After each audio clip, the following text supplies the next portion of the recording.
મતદાન દિવસે આગ ઝરતી ગરમીની આગાહી. હવામાન વિભાગ દ્વારા રાજ્યમાં મતદાનના દિવસે જ ભયાનક ગરમીની આગાહી કરી છે.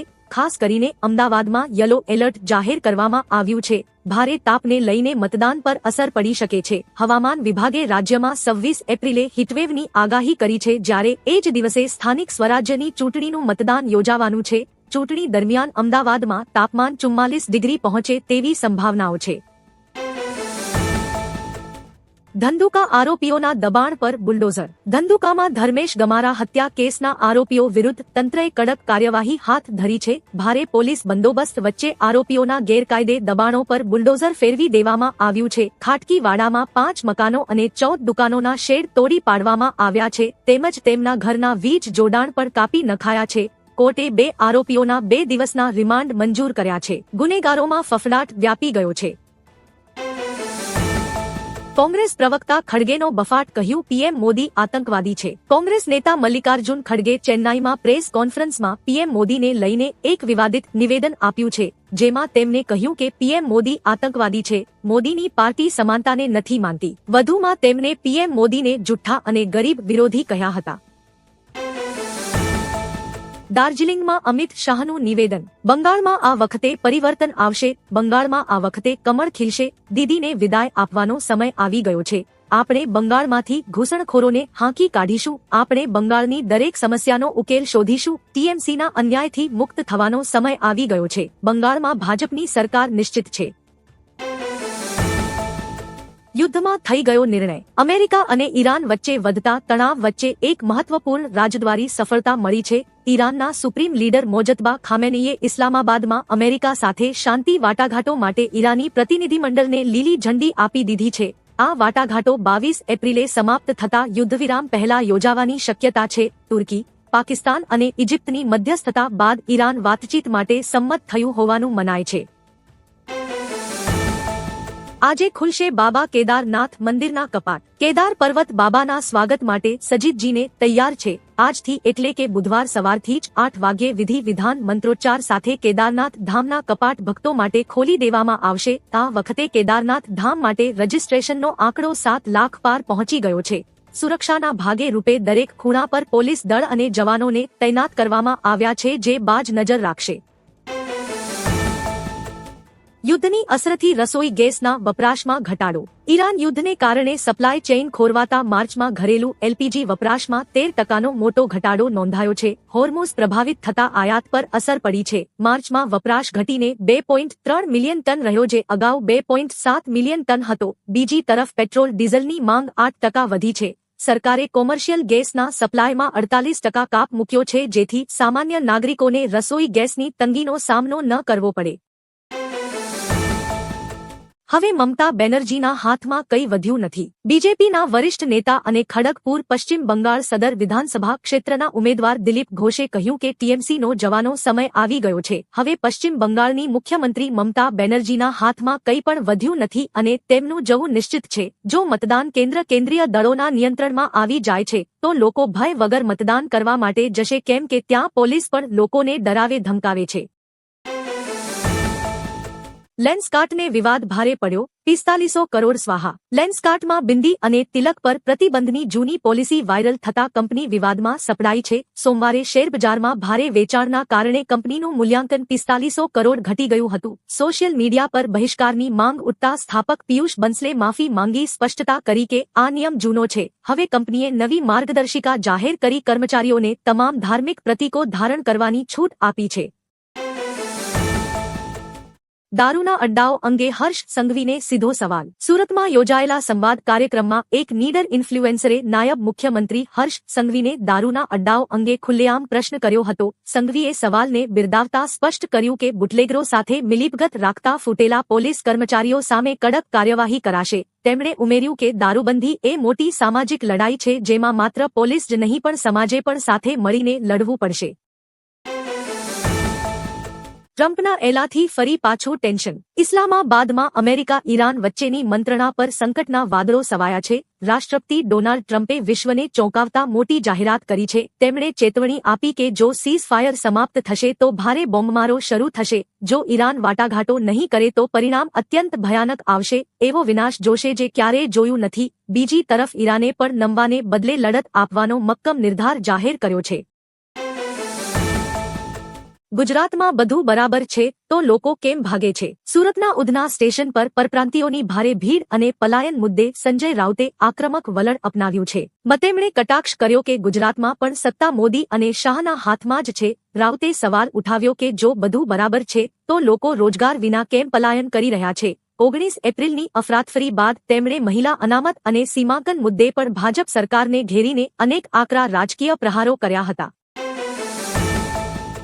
તમિલનાડુ વિસ્ફોટમાં મૃત્યાંક વધીને 23 થયો. તમિલનાડુના વિરુધુનગર જિલ્લામાં રવિવારે એક ફટાકડા ફેક્ટરીમાં જોરદાર વિસ્ફોટ થયો હતો. આ દુર્ઘટનામાં અત્યાર સુધીમાં 23 લોકોના મૃત્યુ થયા છે. ઘટના સમયે ફેક્ટરીમાં 30 લોકો કામ કરી રહ્યા હતા. 13 લોકો ગંભીર રીતે ઘાયલ છે અને હોસ્પિટલમાં સારવાર હેઠળ છે, જ્યારે અનેક લોકો કાટમાળ નીચે દટાયા હોવાની આશંકા છે. ફાયર બ્રિગેડ અને રાહત ટીમો સતત કામગીરી કરી રહી છે. વિસ્ફોટનું કારણ હજુ સ્પષ્ટ નથી. ભારતીય જહાજો માટે નવી એડવાઇઝરી. ઈરાની ગાર્ડ્સ દ્વારા 2 ભારતીય જહાજો પર ફાયરિંગ બાદ ભારત સરકારે કડક એડવાઇઝરી જાહેર કરી છે. નૌસેનાએ તમામ જહાજોને લારક આઇલેન્ડથી દૂર રહેવા અને સૂચના વિના આગળ ન વધવા આદેશ આપ્યો છે. હાલ 14 ભારતીય જહાજો અટવાયેલા છે, જેમને સુરક્ષા આપવા નેવીએ 7 યુદ્ધ જહાજો તૈનાત કર્યા છે. આંતરરાષ્ટ્રીય દરિયાઈ માર્ગે વધતા જોખમો વચ્ચે ભારત પોતાના ક્રૂ મેમ્બર્સ અને તેલ પુરવઠાની સુરક્ષા માટે અત્યંત સાવધ છે. ભારતના વિદેશ સચિવનું નિવેદન. ભારતે ઈરાન પાસેથી ભારતીય નાવિકોની સુરક્ષા સુનિશ્ચિત કરવાની માંગ કરી છે. કોલંબોમાં મીડિયા સાથે વાત કરતા વિદેશ સચિવ વિક્રમ મિસ્રીએ જણાવ્યું કે ઈરાની રિવોલ્યુશનરી ગાર્ડ્સ દ્વારા ભારતીય જહાજો પર ગોળીબાર થયા બાદ તરત જ ઈરાની અધિકારીઓનો સંપર્ક કરી નારાજગી વ્યક્ત કરવામાં આવી છે. મિસ્રીએ કહ્યું કે આંતરરાષ્ટ્રીય દરિયાઈ માર્ગો પર અવરજવરના નિયમોનું પાલન કરવું જોઈએ, જે હોર્મુઝ પર પણ લાગુ પડે છે. જેનો ડર હતો તે જ થયું. ઈરાને યુએસ સાથે શાંતિ મંત્રણાના બીજા રાઉન્ડમાં ભાગ લેવાનો ઇનકાર કર્યો છે, જે ઇસ્લામાબાદમાં યોજાવાની હતી. તેહરાને આ નિર્ણય પાછળ વોશિંગ્ટનની વાહિયાત માંગણીઓ અને બદલાતા વલણને કારણો ગણાવ્યા છે. ઈરાને સ્પષ્ટ કર્યું છે કે જ્યાં સુધી અમેરિકા પોતાની જીત છોડી ન દે ત્યાં સુધી કોઈ વાટાઘાટો થઈ શકશે નહીં. ઈરાને જણાવ્યું કે જ્યાં સુધી હોર્મુઝ સ્ટ્રેટમાં નાકાબંધી ચાલુ રહેશે ત્યાં સુધી કોઈ વાટાઘાટો થશે નહીં. ઈરાને આપ્યા રાહતના સમાચાર. ઈરાને કહ્યું છે કે હોર્મુઝ સ્ટ્રેટમાંથી જહાજોના સુરક્ષિત અવરજવર માટે નવા નિયમો બનાવવામાં આવ્યા છે. રશિયામાં ઈરાનના રાજદૂત કાઝેમ જલાલીએ જણાવ્યું કે સ્ટ્રેટમાં મજબૂત સુરક્ષા વ્યવસ્થા કરવામાં આવી છે અને નિયમો અનુસાર જહાજોને પસાર થવા દેવામાં આવશે. તેમણે કહ્યું કે અમેરિકા અને ઇઝરાયલના હુમલાઓ છતાં ઈરાન વધુ એકતાબદ્ધ થયું છે અને કોઈ શાસન પરિવર્તન થયું નથી. રિફાઇનરીમાં આગ લાગતા પીએમ મોદીનો ઉદ્ઘાટન કાર્યક્રમ મોકૂફ.